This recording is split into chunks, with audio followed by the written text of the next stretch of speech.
During the presidential debate, Kamala was asked, when it comes to the economy, are Americans better off today than they were 4 years ago? Her answer was, I was raised a middle-class kid. Talk about a slap in the face to every American worker that's currently holding 2 or 3 jobs to sustain their family, but they can't barely make ends meet. Not to mention the millions of Americans that are unemployed because most likely those jobs went to illegal immigrants. I'm working 7 days over 100 hours a week. My 5-year-old daughter has nightmares at night because she barely gets to see her daddy. My daughter counts the times that she sees me during the day. That is, if she sees me at all. My wife and I, we don't know if we're going to be able to make next month's rent. And if we were to get evicted, where could we go? Homeless shelters are filled to the brim with illegal immigrants.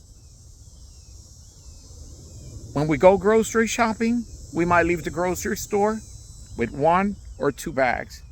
That is all $100 will buy you in Kamala's economy. Average Americans, they go to the dollar store, which is not even $1 anymore. Young Americans don't know if they will ever be able to afford a home in Kamala's economy. My story is the story of millions of Americans. I'm a registered Democrat till this day. But on November 5th, I will be casting my ballot for Donald J. Trump. When asked about the economy, he says, no taxes on Social Security, no taxes on tips, no taxes on overtime, capping credit card interest rates at 10%, closing the southern border, and drill, baby, drill.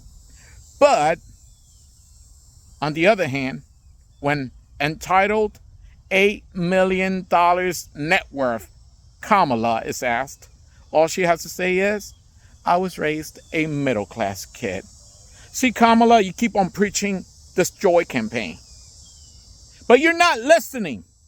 You're tearing American families apart. You have turned the American dream into the American nightmare. And many people say you have not done anything for the past 4 years. I have to disagree, because you have created a mental health crisis of apocalyptic proportions. Americans are suffering from stress, anxiety, and depression. Depression leads to suicide. In 2022, suicide skyrocketed to 14.3 per 100K. In 2023, it was 14.7 per 100K.